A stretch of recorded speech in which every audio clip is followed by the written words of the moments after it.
सावित्रीबाई फुले का नाम इतिहास के पन्नों में दबकर रह गया है।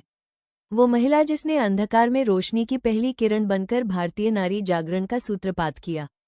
एक ऐसी शख्सियत जिन्होंने अपना पूरा जीवन दलितों, शोषितों और महिलाओं की शिक्षा के लिए झोंक दिया।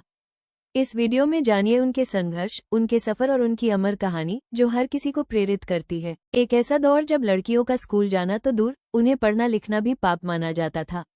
एक ऐसा समाज जहां दलितों के लिए शिक्षा का सपना देखना भी अपराध था। उसी अंधेरे दौर में एक महिला ने मशाल थामी और इतिहास बदलने का साहस किया। ये कहानी है भारत की पहली महिला शिक्षिका सावित्रीबाई फुले की। एक ऐसी क्रांतिकारी जिनकी एक कविता ने, एक स्कूल ने, एक विचार ने करोड़ों लोगों की जिंदगी बदल दी।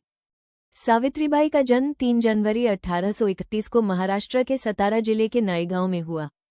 उनके पिता खंडजी नेवसे और माता लक्ष्मीबाई एक साधारण माली परिवार से थे। उस जमाने की परंपरा के अनुसार उनकी शादी मात्र 9 साल की उम्र में 13 साल के ज्योतिराव फुले से हो गई। एक मार्मिक घटना, शादी के बाद ज्योतिराव ने ही सावित्रीबाई को पढ़ना लिखना सिखाना शुरू किया। यहीं से उनके जीवन की दिशा बदल गई। एक पति ने अपनी पत्नी को शिक्षित करके एक ऐसी मिसाल कायम की जिसने इतिहास रच दिया। ज्योतिराव के समर्थन और मार्गदर्शन से सावित्रीबाई ने शिक्षा प्राप्त की और फिर उन्होंने महिलाओं और दलितों को शिक्षित करने का संकल्प लिया। 1848 में महज 17 साल की उम्र में उन्होंने पुणे में महिलाओं के लिए भारत का पहला स्कूल खोला। यह एक ऐतिहासिक कदम था। इस राह में चुनौतियां बहुत थीं। रूढ़िवादी समाज उनके इस कदम के खिलाफ था। स्कूल जाते समय लोग उन पर पत्थर फेंकते, कीचड़ उछालते और गालियां देते।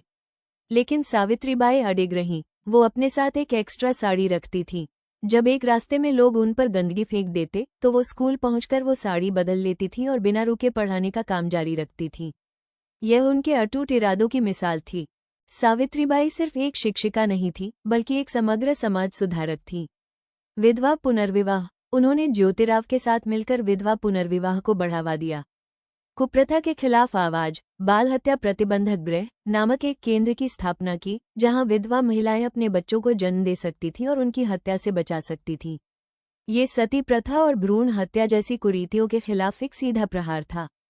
उन्होंने ज्योतिराव के भाई के साथ मिलकर दीनबंधु नाम का अखबार भी निकाला, ताकि समाज के शोषित वर्गों की आवाज को मुखर किया जा सके। सावित्रीबाई एक प्रतिभाशाली कवयित्री भी थीं। उन्होंने मराठी में कई कविताएं लिखी, जिनका उद्देश्य समाज को जगाना और शिक्षा के प्रति प्रेरित करना था। उनकी कविताएं काव्य फुले और 52 काशी सुबोध रत्नाकर नामक संग्रह में प्रकाशित हुईं। उनकी एक प्रसिद्ध पंक्ति, जाओ जाकर पढ़ो लिखो, बनो आत्मनिर्भर, बनो मेहनती, काम करो, ज्ञान और धन इकट्ठा करो। ज्ञान के बिना सब खो जाता है, ज्ञान के बिना हम जानवर बन जाते हैं। ये पंक्ति आज भी उतनी ही प्रासंगिक है। 1897 में पुणे में प्लेग की भयंकर महामारी फैली।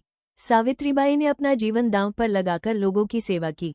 वो एक प्लेग पीड़ित बच्चे को अपनी बाहों में उठाकर ला रही थी, जिससे वो खुद भी इस बीमारी की चपेट में आ गईं। 10 मार्च 1897 को इस महान समाज सुधारक, शिक्षिका और मानवतावादी ने अंतिम सांस ली।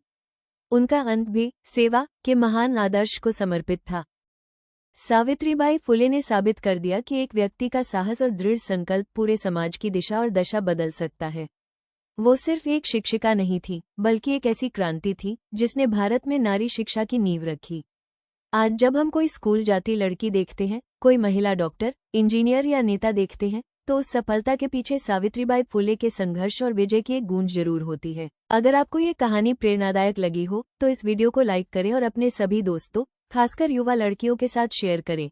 हमारे चैनल विमेन्स इन्फो वर्ल्ड को सब्सक्राइब करें, क्योंकि यहाँ आपको ऐसी ही और वीर नारियों की कहानियाँ और महिला सशक्तिकरण से जुड़ी जानकारियाँ मिलती रहेंगी। बेल आइकन दबाना न भूलें ताकि आपको हमारी नई वीडियोस की नोटिफिकेशन मिलती रहे। कमेंट में बताएं कि सावित्रीबाई फुले के जीवन से आपको कौन सी सीख मिली।